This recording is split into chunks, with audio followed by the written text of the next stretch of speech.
दोस्तों, धीरे धीरे रशिया और यूक्रेन का मुद्दा युद्ध की स्थिति में बदल चुका है, जिसके चलते वहां के हालात बहुत ही ज्यादा खराब हो चुके हैं और रशिया लगातार उन पर हमला करके उनके काफी हिस्सों पर कब्जा कर चुका है।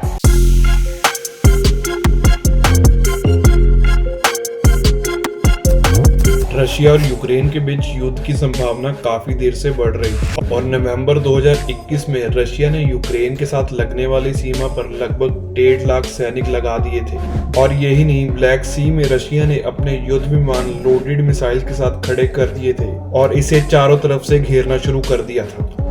अब कुछ लोगों के मन में ये भी सवाल जरूर आ रहा होगा कि आखिर ये युद्ध क्यों हो रहा है। तो दोस्तों, इस युद्ध की सारी जानकारी के लिए हमें इतिहास के कुछ साल पीछे जाना होगा।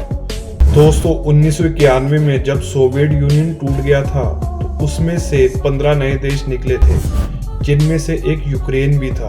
और इसके बाद यूक्रेन ने खुद को आजाद देश घोषित कर दिया था और धीरे धीरे यूक्रेन और रशिया के रिश्ते इसके बाद खराब होते गए, जो कि आज युद्ध की स्थिति में बदल चुके हैं।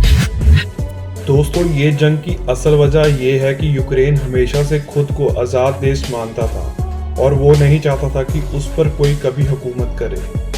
लेकिन यूक्रेन अकेला इतना शक्तिशाली नहीं है कि वो खुद अकेला रशिया का मुकाबला कर सके, इसलिए वो नेटो ज्वाइन करना चाहता है। दोस्तों, आपकी जानकारी के लिए बता दूं कि नेटो एक तरह का 30 देशों का बनाया हुआ मिलिट्री ग्रुप है, जिनमें अमेरिका, कनाडा, फ्रांस, जर्मनी जैसे देश शामिल हैं।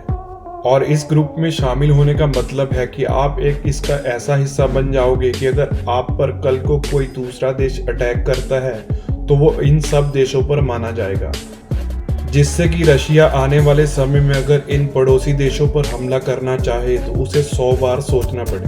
दोस्तों, अगर यूक्रेन नेटो में शामिल हो जाता है तो रशिया की राजधानी मॉस्को दुश्मन देशों के लिए मात्र 640 किलोमीटर रह जाएगी, जो कि अभी 1600 किलोमीटर दूर है। और अपनी सुरक्षा के लिए रशिया यूक्रेन का नेटो में शामिल होने का इतना विरोध कर रहा है और रशिया ने अपनी सुरक्षा के लिए अपने पड़ोसी देशों के साथ लगने वाली सीमाओं को अपने कब्जे में किया हुआ है, जो कि नाटो का पहले से हिस्सा बने हुए हैं। 21 फरवरी 2022 को रशिया के प्रेसिडेंट पुतिन ने सारी दुनिया के सामने ये ऐलान कर दिया कि ईस्टर्न यूक्रेन के 2 सेपरेटेड एरिया डोनेट्स्क और लुहांस्क को अब से इंडिपेंडेंट कहा जाएगा, जो कि यूक्रेन और रशिया के बॉर्डर के बीच में आते हैं। और ये यूक्रेन का एक ऐसा हिस्सा है जहां पर यूक्रेन सरकार की नहीं चलती, क्योंकि वहां पर ज्यादा रशियन रहते हैं और इसे कई लोग रशियन ऑक्यूपाइड जगह भी कहते हैं। रशिया इन 2 सेपरेटेड जगहों की काफी पहले से मदद करता आया है और वहां के 8 लाख लोगों को रशियन पासपोर्ट तक दिए गए हैं। और यहाँ शांति कायम करने के लिए 2015 में एक एग्रीमेंट भी साइन किया गया था, जिसमें ये डिसाइड हुआ था कि अब इस जगह को लेकर कोई भी लड़ाई नहीं होगी और यूक्रेन सरकार यहाँ के लोगों को अच्छे से ट्रीट करेगी। लेकिन पुतिन ने इस एरिया में 24 फरवरी को जंग का ऐलान करते हुए इस एग्रीमेंट को खत्म कर दिया है, जिसे देखकर अब लग रहा है कि पुतिन पूरे यूक्रेन पर कब्जा जमा लेगा और उसे रोकना बहुत मुश्किल हो जाएगा। दोस्तों, अगर बात करें यूक्रेन और रशिया की मिलिट्री पावर के बारे में, तो यूक्रेन रशिया की सभी चीजें जैसे कि सैनिक, लड़ाकू विमान, टैंक्स, अटैकिंग हेलीकॉप्टर का मुकाबला करने में बहुत कमजोर है। लेकिन यूक्रेन के लोग बहुत ज़्यादा बहादुर हैं और वहाँ के लोग इतनी आसानी से हार मानने वालों में से नहीं हैं। इसीलिए वहाँ के सिविलियंस ने हथियार उठाकर मुकाबला करना शुरू कर दिया है। अभी तक इस जंग में कुल 137 लोग मारे जा चुके हैं और इसके अलावा 316 लोग घायल हो चुके हैं। दोस्तों, पुतिन ने अपने एक बयान में नाटो के सारे देशों को चेतावनी देते हुए कहा कि अगर उनकी मिलिट्री फोर्स ने यूक्रेन की मदद करने की कोशिश की तो उसके नतीजे के लिए वो खुद जिम्मेवार होंगे और वो उन देशों पर शायद न्यूक्लियर बॉम्ब का भी इस्तेमाल करना शुरू कर देंगे।